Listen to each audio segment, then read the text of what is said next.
Hello guys! Favorite nyo ba din ang biko? Alam nyo ba na ganito lang pala ang paraan sa paggawa nito upang hindi ito mabilis masira o mapapanis, at 3 sangkap lang ang kailanganin natin.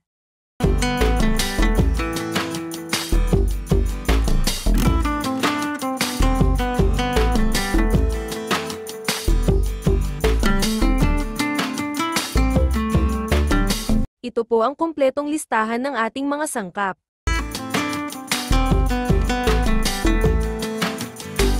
Takalin natin ang ating malagkit rice. Kung ilan ang takal ng ating rice, ganun din ang tubig na ating isasabaw nito.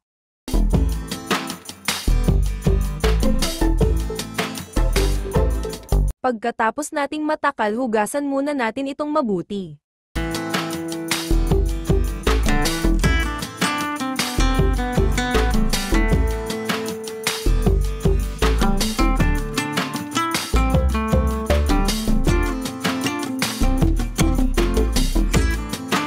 Salang na natin ito sa ating rice cooker. Gata ito ng 2 nyug, pero maari namang 1 nyug lang ang gawin nyong latik dahil sa gawa kong ito madami pang natirang coconut oil pati ng latik. Haluin paminsan-minsan, pero kapag nag-umpisa ng bumuo ang latik, maya-maya na itong haluin.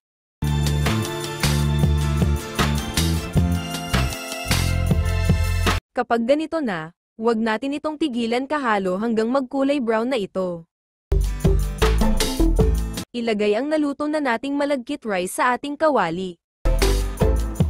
Isama na rin dito ang 1/4 kilo na sugar. Maari kayong gumamit ng brown sugar kung nais nyong maging brown o mapula-pula ang inyong biko. Nakapatay pa ang apoy natin. Haluin lang muna natin ito. Maglagay na tayo dito sa ating nagawa na coconut oil. Haluin munang mabuti bago buksan ang apoy, low heat lang tayo dito.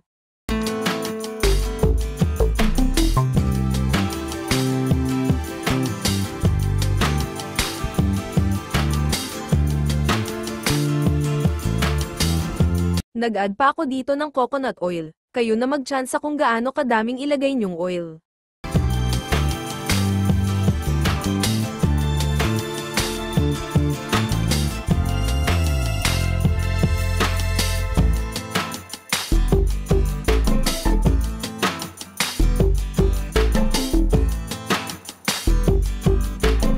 Kapag ganito nakalagkit, maaari na natin itong isalin sa nakahanda nating paglagyan.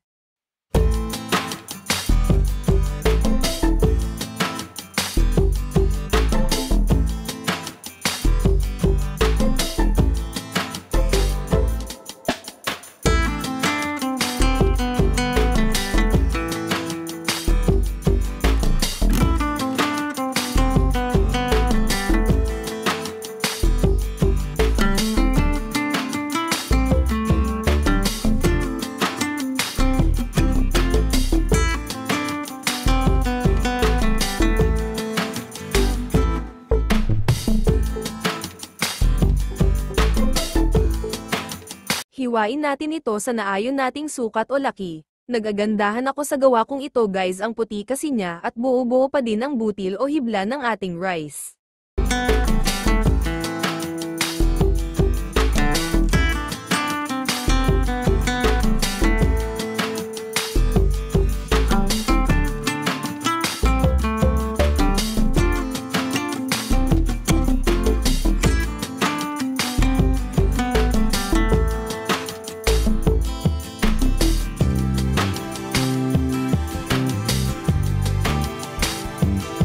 Ito na ang ating nagawang latik, maglagay lang tayo nito sa ibabaw ng ating biko. Subukan nyo ding gumawa nito guys, masarap siya at hindi pa ito mabilis masira o mapanis. Sana nagustuhan nyo ang recipe na to. Kung hindi pa kayo nakapag-subscribe nitong maliit kong channel, pakipindot na lang ang like at ang subscribe button. Maraming salamat sa panonood, hanggang sa muli.